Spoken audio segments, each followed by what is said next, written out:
নমস্কার, আপনারা দেখছেন পানি ট্যাঙ্কি টাইমস। চা বাগান শ্রমিকদের মুখে পুজো দিনে হাসি ফোটাতে এগিয়ে এলো ভারত সেবাশ্রম সংঘ।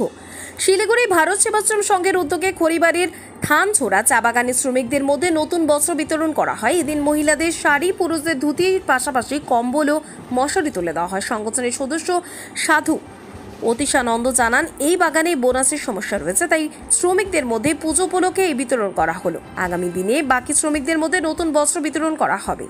পরবর্তী আরো খবর জানতে অবশ্যই চোখ রাখুন শুধুমাত্র পানি ট্যাঙ্কি টাইমসের পর্দায়।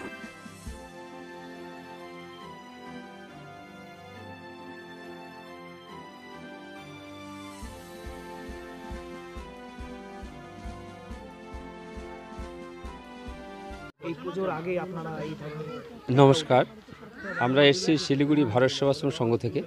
আমরা প্রতি বছর এই দুর্গাপূজা উপলক্ষে গরিব দুঃখী মানুষ তাদেরকে শাড়ি, কম্বল, ধুতি, মশারি, বেড কভার ইত্যাদি কিন্তু আমরা দিয়ে থাকি।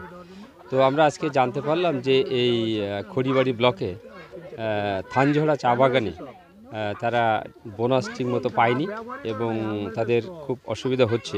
এখানে কিছু শাড়ি ধুতি দিলে ভালো হয়, তাই আমরা তৎক্ষণাৎ চিন্তাভাবনা করি শিলিগুড়ির পক্ষ থেকে, আশ্রমের পক্ষ থেকে আমরা চলে এসেছি এখানে এই শাড়ি, ধুতি ইত্যাদি দেওয়ার জন্য। আজকে আমরা এখানে দেওয়ার চিন্তাভাবনা করেছি। 150 পিস থাকছে শাড়ি, 100 পিস থাকছে মশারি, 50 পিস থাকছে ধুতি। টোটাল আমরা 300 শ্রমিককে এখানে আমরা এই জিনিসগুলো আজকে দেওয়ার চিন্তাভাবনা করেছি এবং বাকি যে শ্রমিকরা থাকবে তারা আমরা পরবর্তীতে আরেকটা ফেজে তাদেরকে আমরা দিয়ে দেবো, এই চিন্তাভাবনা আমরা রেখেছি। কোথায় এটা করলেন? আজকে যে জায়গাটা আমরা বিতরণ করলাম এটি খড়িবাড়ি ব্লকে থানঝোড়া টি এস্টেট। আপনার নাম? আমার নাম স্বামী অতীশানন্দ, ভারত সেবাশ্রম সংঘ, শিলিগুড়ি।